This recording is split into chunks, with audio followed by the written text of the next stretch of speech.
Good morning, cadets. Today we are learning about two important devices which are used to provide magnetic field, which are used to produce magnetic fields, solenoid and toroid. First we will learn about the solenoid. We have already learnt about solenoid in class 10th. It's a long coil. When the current is passed through the long coil, then it produces magnetic field inside its space. So, a long current carrying coil, usually we call it as solenoid. So, there is a difference between coil and a solenoid. You have learnt already about a coil. This is, let us say, a coil having some n number of turns, coil having n turns. In this case, it is having a radius, a fixed radius. The radius of this coil will be quite large compared to its length. This is called as coil. Then what is a solenoid? If this is of this shape, you can see now, right? The length of this coil is quite large compared to its radius. This is the radius and this is the length. So, length of this coil will be quite large compared to radius. Such a device is called as solenoid. Such solenoid is actually used to produce magnetic field, and such solenoids are used in television sets for producing magnetic field. Television uses the solenoid to generate magnetic fields that is needed. Another device is there, synchrotron. The synchrotron, it is not there for your syllabus. Synchrotron is a device which is used to accelerate the charged particles, like cyclotron. Cyclotron is used for accelerating positively charged particles. Synchrotron is used for accelerating negatively charged particles. Synchrotron makes use of both solenoid as well as toroid. Toroid is the one which we are going to learn later in the next session. The same solenoid, the long solenoid, when it is bent in the form of a ring, it forms a toroid. The toroid appears like this. Roughly, the toroid appears like this. This is called toroid. When you stretch it long, then it is a solenoid. The same solenoid, when it is bent in the form of a circular arc or circular ring, then it forms a toroid. So, when we pass the current through this, suppose I is the current that is passed through this, the current will be passed like this. You can see the current is emerging from the top and entering at the bottom. So, as a result, this is how the current, after entering here, comes out of the other end. While it is coming through all these turns, let us say it is having n number of turns, the current repeats itself n times. Therefore, it will produce magnetic field due to n number of circular turns. N number of circular turns. Magnetic field due to each turn we know. And that magnetic field is added together n number of times. So, that is how we get a strong magnetic field in the space provided. This is what is known as solenoid. Same thing when it is bent in the form of a circular ring, it is called as toroid, T-O-R-O-I-D. Solenoids and toroids are usually used for producing high magnetic fields, right? These magnetic fields are required in television sets and other devices like synchrotron, which is a particle accelerator. In the particle accelerator like synchrotron, both solenoid as well as toroids are being used, right? Now, let us learn about solenoid in detail. Okay, let us draw the magnetic field lines due to a solenoid. So, for that purpose, I will take the same solenoid in a small diagram. Okay. So, look at this. So, here I am taking some part of this and I am representing only few turns like this. Okay. So, these are the number of turns seen from one side. Okay. The current when it enters here, you can see here, it is entering like this, it is entering and turning like this, right, and emerges out from the other end. Now, at this point the current emerges, you can see this is the emergence of current from the plane of the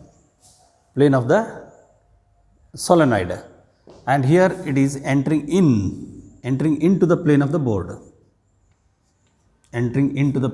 So, when you just draw symbol, the symbolically if you draw, it is going to be dot here, everywhere you will find dot. The dots represent current that is emerging out of the plane of the board, and here it is cross.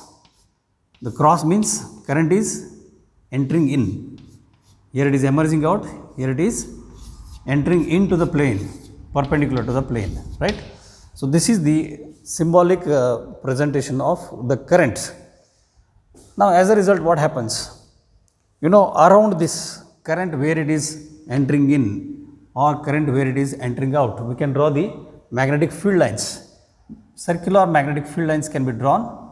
You can see here the magnetic field lines here can be drawn with the help of the right hand grip rule.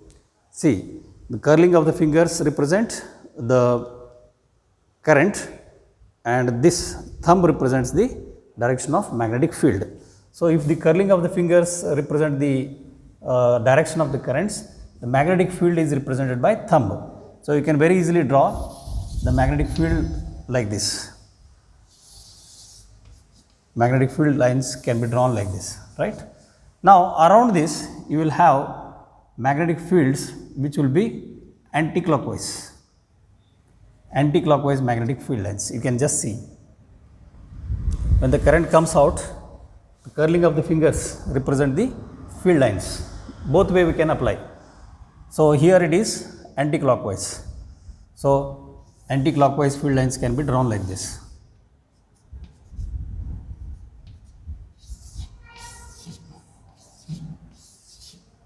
Anti-clockwise field lines. Yes, here it is going to be clockwise field lines at the bottom.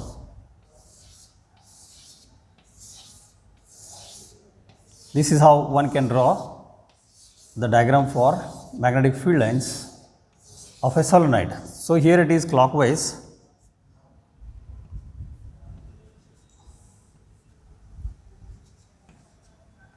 here it is on the top anti-clockwise.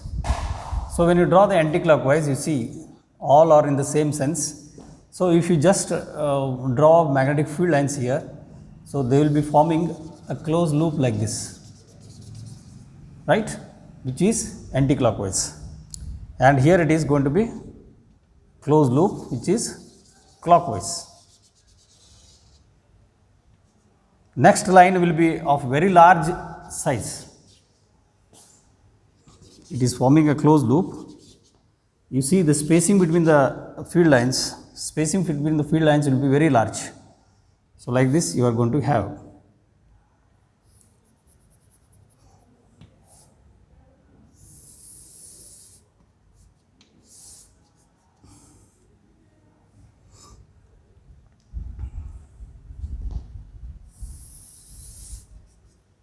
Okay. This is how one can draw the field lines. At one side you can see the field lines are entering, at the other side the field lines are emerging out. So, that is how the magnetic field lines can be drawn for a solenoid.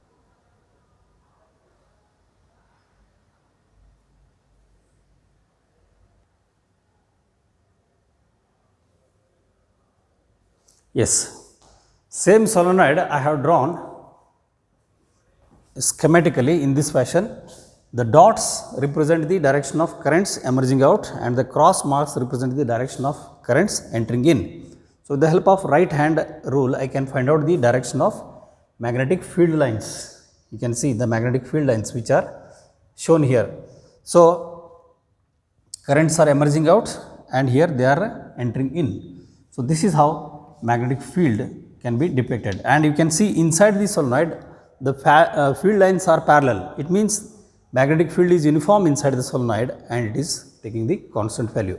Outside the solenoid, as said here, magnetic field will be half, almost it is calculated to be half of the field value that is there inside. If it is B here, it will be half, B by 2, and if it is same thing here, B by 2 outside. So, one end acts like a north pole, the other end acts like a south pole. So, we are going to have a comparative study of the solenoid, current carrying solenoid with a bar magnet. In the bar magnet also you will find the magnetic field lines are emerging from north pole and entering at the south pole. They form the closed loops for a bar magnet. So, that comparative study we are going to have later. Now, our question is to find out the value of magnetic field. So, since there is a symmetric configuration here, we can apply Ampere Circuit Law. So, now I choose a rectangular Amperian loop. Okay, I call this ABCD, imaginary Amperian loop, ABCD, and to this ABCD I am applying Ampere Circuit Law, right.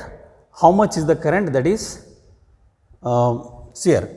When you apply Amperian Circuit Law, you can calculate the magnetic field due to this, the magnetic field linking with this Amperian loop due to the current that is enclosed by it. So, to apply Ampere Circuit Law, first I have drawn an imaginary Amperian circuit that is called as Amperian loop. So, let us assume N be number of turns per unit length.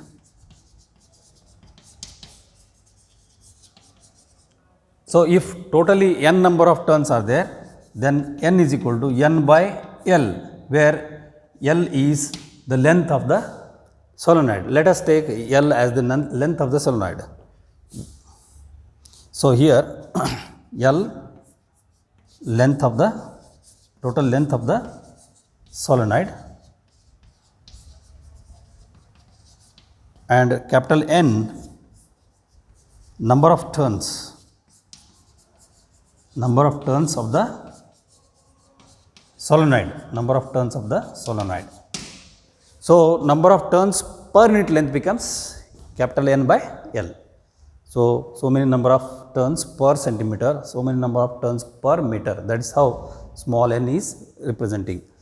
Now, let I be the current that is entering in. So, as we have assumed earlier, for a solenoid, we have taken current I entering in and current I leaving out. Let I be the current entering in, so that we can calculate what is the current enclosed by this Amperian loop. So, for our clear understanding, I have drawn the solenoid once again, which is of length small l, right, and I have chosen one Amperian loop ABCD like this, ABCD, right, and I am applying the Ampere Circuit Law. So, this is ABCD. Now, look at this. Let I be the current through the solenoid. I be the current through the solenoid. Construct Ampere Circuit, construct Amperian rectangular loop, rectangular loop ABCD as shown here. Now, apply Ampere Circuit Law and apply Ampere Circuit Law to this loop, right? So in this loop, if you just see ABCD or this ABCD, how much is the current that is coming out? How much is the current that is enclosed? That we need to calculate. For the entire solenoid, the total current that is emerging out will be capital N times I, right? For this Amperian loop, it has a limited number of turns. So how much current it encloses, if you want to calculate, we should know how many number of turns it is enclosing. In this diagram, you can just see 1, 2, 3, 4 turns. It is enclosing 4 turns, means 4 times the current enclosed, right? So that is what we need to calculate. So first I will write Ampere circuit law. Line integral of B dot dl must be equal to mu naught times current enclosed IE. Current enclosed IE.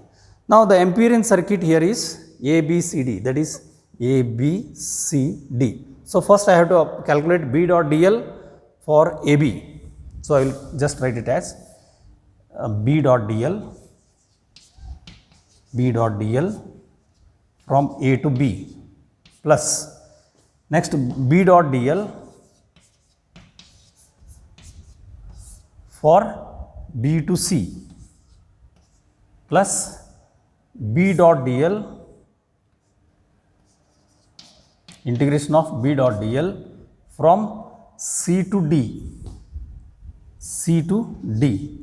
plus B dot dl over D to A.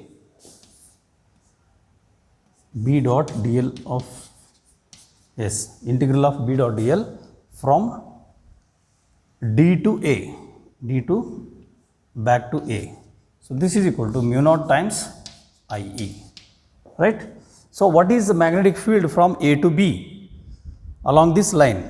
So let us consider the length of this rectangle, as H, and the breadth as some other term T, breadth as T. So that area of this rectangle is H into T, right? So AB is of length H, BC is of breadth T, and CD is of length again H, and DA is of height T. Okay. So B dot dl taken from A to B, you see dl gives you the length AB itself. AB is of length H. So I will write it as B dot H. But B dot H, if you calculate, B into H cos 0, because magnetic field and the length H both are in the same direction. You can just take it A to B, B to C, C to D, D to A, like this. So that's how we are applying Amperian rectangular loop, ABCD, right? B dot H gives you BH cos 0, angle between B and H is 0, therefore BH cos 0, plus next B dot dl for this B to C, you see the angle between them is 90 degree. So I will write it as BT cos 90, BT cos 90 plus here you see B dot dl from C to D. Here the magnetic field is, you see, as we discussed earlier, outside the solenoid magnetic field is 0. Outside the solenoid magnetic field is 0. Therefore, it becomes 0 itself. B is 0. Therefore, 0 multiplied by the length becomes 0. Next, B dot dl from D to A. You see, again magnetic field and the width T, they are perpendicular to each other. So I can write it as BT cos 90. So this is equal to mu naught times IE. You see cos 90 is 0, again this cos 90 is 0, therefore you will get all these 3 terms 0. You are left with only one BH cos 0, cos 0 is 1, therefore we get very simple BH equal to mu naught times IE. Now IE we need to calculate. For the entire solenoid, total number of turns is capital N. So, capital N is equal to N into L. This is for the entire solenoid. So, for this particular Amperian circuit, how many number of turns are there need to be calculated. Number of turns per unit length is small n. Therefore, for this length h, what is the total number of turns? That total number of turns multiplied by the current which repeats that much of time, that gives you current enclosed. If I take 1, 2, 3, 4, then 4 times the current, that is the current enclosed, right. So, here current enclosed IE is equal to number of turns per unit length into AB, the length AB is h, right. So, that can be written as N into H, N into H into I, N into H into I. So, this gives you total current enclosed by this Amperian rectangular loop. Therefore, finally, BH is equal to, you can see here, mu naught times NHI. So, H cancels. So, you are left with B equal to mu naught Ni. Therefore, B equal to mu naught Ni. So, this becomes the magnetic field due to a solenoid.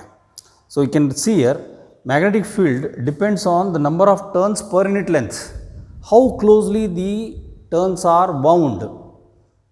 It depends on number of turns wound per unit length, how closely the turns are wound.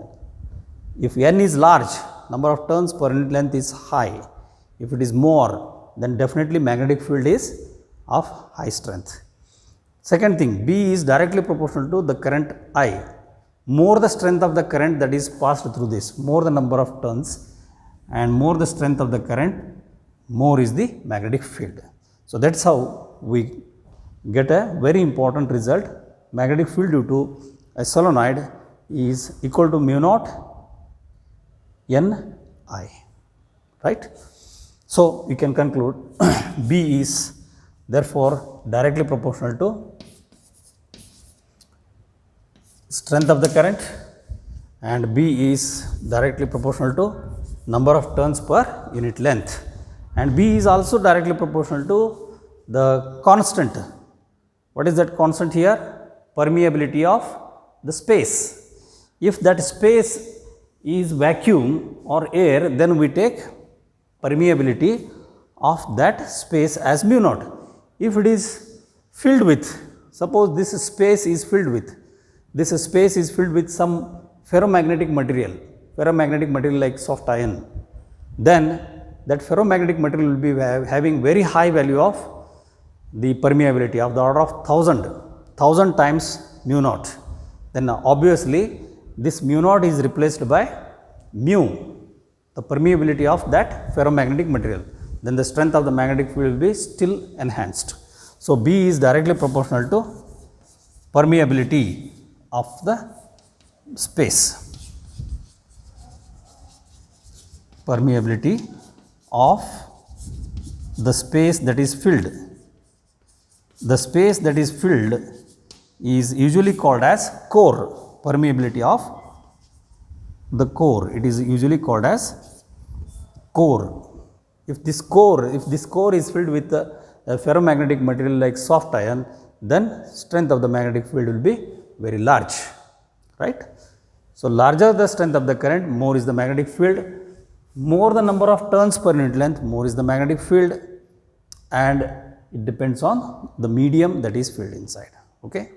In the next session, we will learn about toroid, how one can produce magnetic field with the help of toroid. Remember, the solenoid and toroid both are used for producing magnetic fields of high strength, and in this case, the magnetic field that is produced will be uniform magnetic field. Remember, in the space of this solenoid, the magnetic field lines are parallel to each other, and thus they produce constant magnetic field or uniform magnetic field. The direction of that is found out using right hand thumb rule. If this curling of the fingers represent the direction of the currents of the turns, then the thumb represents the direction of magnetic field. That is how we show the directions. And inside the space, magnetic field is constant and uniform. Just outside the space, magnetic field decreases to half of its value, and outside the solenoid, magnetic field is taken to be 0. Using these considerations, we applied Ampere circuit law to calculate what is the magnetic field value inside the core or inside the space. Okay. Thank you. Have a nice day. Bye.